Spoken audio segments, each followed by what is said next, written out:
Hey there guys, welcome back to another episode of Indefinite Wonder.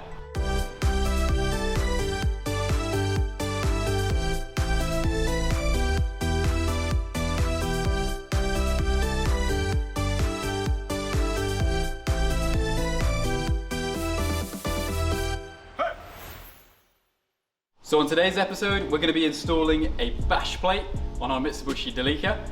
Now, if I'm being completely honest with you guys, this is the number one thing you want to do if you're taking your Mitsubishi off-road. These things are so vulnerable at the front end. This is the original bash plating, and honestly, it's made of cheese. Like, I can bend it myself. That is how bad it is. And ours is already pretty damn misshapen and bent already. They actually come in a two-piece section, so this bit would be the bit directly underneath at the bottom, and then there's another bit that kind of comes up at this angle here. The bit that comes up at this angle, if you go off-roading and you hit that, there is a bolt directly beneath the oil filter on the diesel model, and that will go straight into the oil filter, pierce it, and then you can say goodbye to all your oil, and then your car's engine is kaput. So without further ado, let's move away from this pile of junk and go and put something proper on there. So this here is the company that produces it. It's not as such a company, it's more just a one-man band that produces them kind of as and when he gets the time. They are probably the best product on the marketplace for this application. So much so that if you message him for one, the chances are you won't be able to get one. You'll be inundated. So this bash plate comes in three parts. You've got the front section just down here. You've got this bracket that comes down to support it, which is so important. Bash plates for these Delicas don't have that sometimes. And honestly, if they mount directly to the front of the slam panel at the front here, they're so weak. That panel isn't designed for any force to go up into it. So that bit there that he produces is vital. And then you've got the back section just here. The tools that you're going to need to complete this today are pretty simple and easy. So it's mostly just sockets.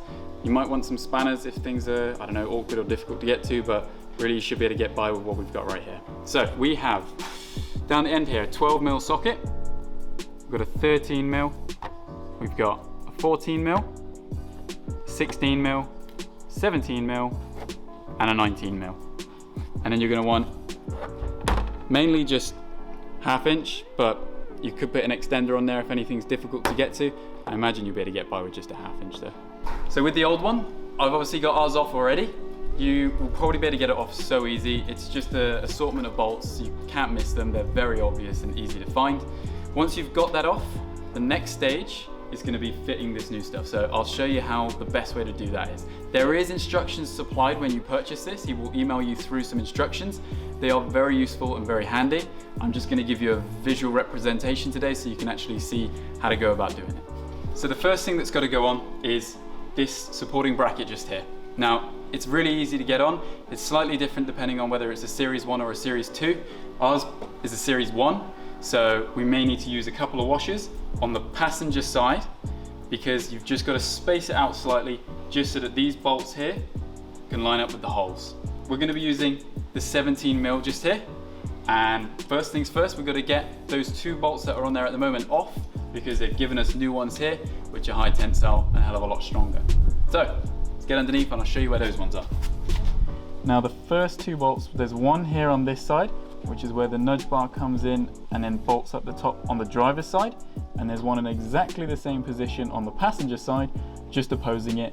It won't have anything bolted in if you've got a nudge bar on a Series 1, but it may have something bolted in on a Series 2. So first thing, that bolt's coming out, and same on the other side too if you've got one.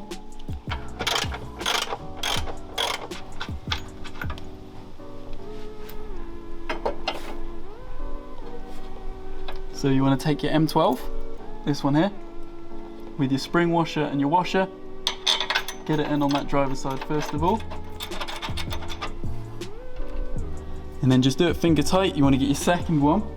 And this is where you might need some washers just to space it out on the Series 1. So we've got the M12 with the washer and the spring washer. And then we've got 3 washers here, which we're going to use between the bracket and the bodywork itself. Well, I'm going to drop them all. A little bit fiddly.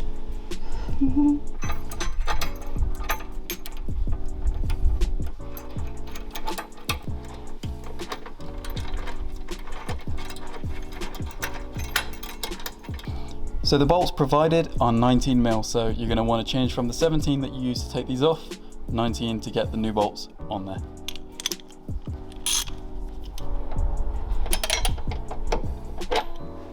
Turns out we need a 19mm spanner because that one is a hell of a fiddly one with our massive great big radiator that we've got on here. The alloy radiator is just poking out a bit too much.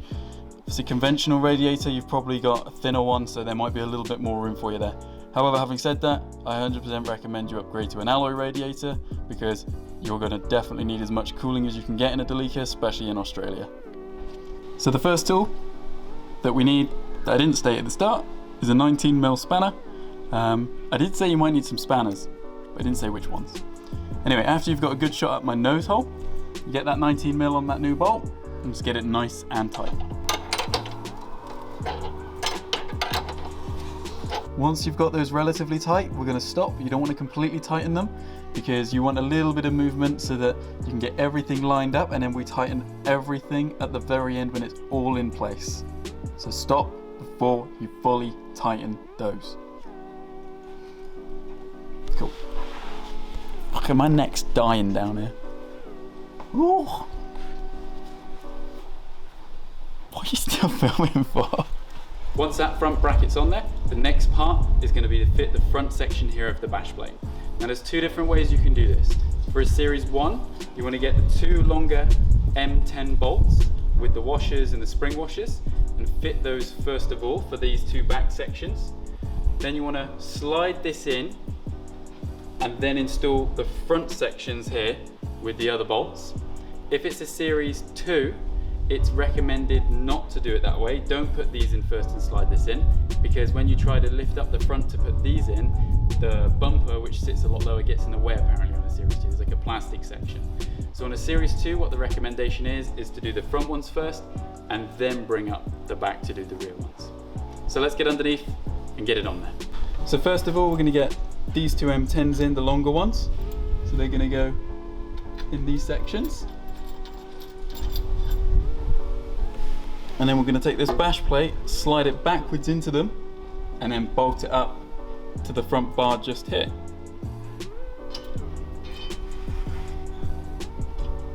And then that's in there. We're just going to push it up to see if it meets up with the bracket. Use your head as a nice battering ram to hold it. This is why you leave everything loose, so that you can manipulate it to where you need it to be. Go. So now I can see those holes. So we're going to take the bolts. Can be a little bit fiddly, but when you get it, you get it. And that one is going to be a 17. So we're not going to do it super tight, we're just going to sort of get it relatively on there, but we're not going to compress that spring washer. Ideal. You want to make sure everything's sitting flat against everything so that there's no sort of flex or bend in any of the bolts that are going in. So make sure this supporting bracket that's here is at the right angle to sit flush against the back of the plate here, so that this bolt that's going through across the front here isn't bending or flexing as it's being tightened in there. So once this front one's on, the next thing you're going to do is get the other one for the rear, and you're going to slot it over the top of this one through these two bolts that are above and behind me here. And that is because if you slot it underneath this one, it's going to catch on stuff as you're sliding over it and using this as it's intended for bashing and sliding over stuff. Whether it's on top of it, you won't have that issue. It's just going to slide off this one onto the next one, and then away you go. So grab that next one, whack it in there. At the rear just here, I'm going to try and attack it lying on my side and shimmy it in that way. I haven't actually jacked the car up for any of this because there's pretty good ground clearance anyway on the Delica. If you've got a lift kit, this will be even easier. If you don't have a lift kit and you've got no ground clearance for some reason, then jack it up. But just make sure it's secure before you get under the vehicle. Always make sure you're using axle stands, never ever just use a jack. And make sure that it's stable and the handbrake is on. Even chock the wheels if you want to go that far. It's just never worth getting under a vehicle for it to end up on top of you, especially one of these beasts. So let's try and get this rear one in. We're going to try and slide it on the other side of this plate just here with these two bolts, and then after that we're going to put in these two M8s at the rear. So this is going to be interesting because it's heavy as all hell. Ideal. So that's that one in. Maybe. Oh my goodness me. I'm going to do these bolts up so that it holds the plate a little bit better. There we go, that's kind of supporting that plate a little bit now, which is nice. Very handy. So it transpires the bolts that we've been provided with don't fit. Great. There is something actually on the instructions that says if your bolts don't fit, then there is other recommendations like putting a nut on top and things. So I guess it's not a one size fits all with these rear ones just here. These M8s aren't going to do it for us. So how are we going to get around this problem is we have two bolts just here, two extra washers just here. We're going to put the bolt up through, and then we're going to get the washer on top with the extra bolt, and then just hold that with a 13mm spanner, and then go on the bottom with a 13mm socket, and we should be able to tighten it down nice and easy. Pretty simple way around, not very hard, and it does state in the instructions that you may need to do this. Some vehicles have different size sort of like chassis mounting points, so that's why we have to do this today. So now we've got these two tightened up a little bit more, we're able to have this plate a lot closer to the mounting point at the rear. Haven't fully gone tight with these ones, just enough to be able to lift it up to where we need it to be. So we're going to put these ones here up through at the rear, and then we're going to use our extra bolts and washers to clamp onto them. So this is going to be fiddly. Probably going to have to fiddle around it quite a bit to get it where you want it. So now we've got the bolt there, I can put my fingers in the side here and I can actually feel where its head is. So we're going to put the washer on there first, trying not to drop it the whole time. You know what, this is going to be easier without a glove. You can feel what's going on a hell of a lot more then.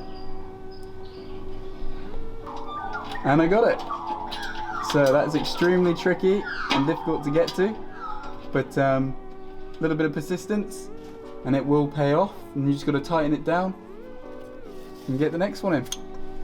So as a recommendation by Vicky, I'm now coming in from behind the front wheel.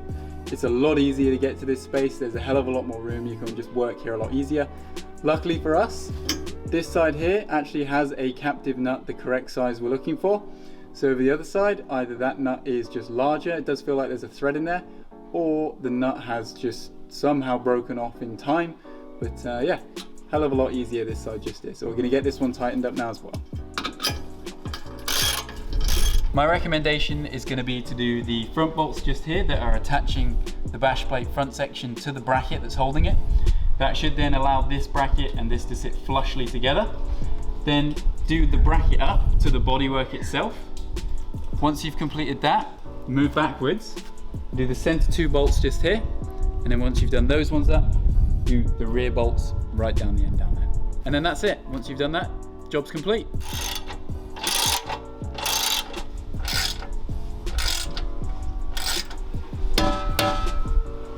Sorted. And that's it guys, it's installed, it's fitted, it's done. It's as easy as that. The only hard bit, probably just maneuvering it around. It's a little bit heavy, but all the bolts go in pretty easy and everything just lines up perfectly. So top quality product, really well made, and really easy to install. 100% recommend. So if you've got any questions, don't forget to chuck them in the comment section down below. We will try and get back to you guys with whatever advice we can. As well as that, if you've just got any questions or queries on Delicas in general, hit us up. We're more than happy to help you in any way we can. If you've enjoyed this video today, give it a thumbs up. Don't forget to subscribe, and we'll catch you in the next video, guys. See you later.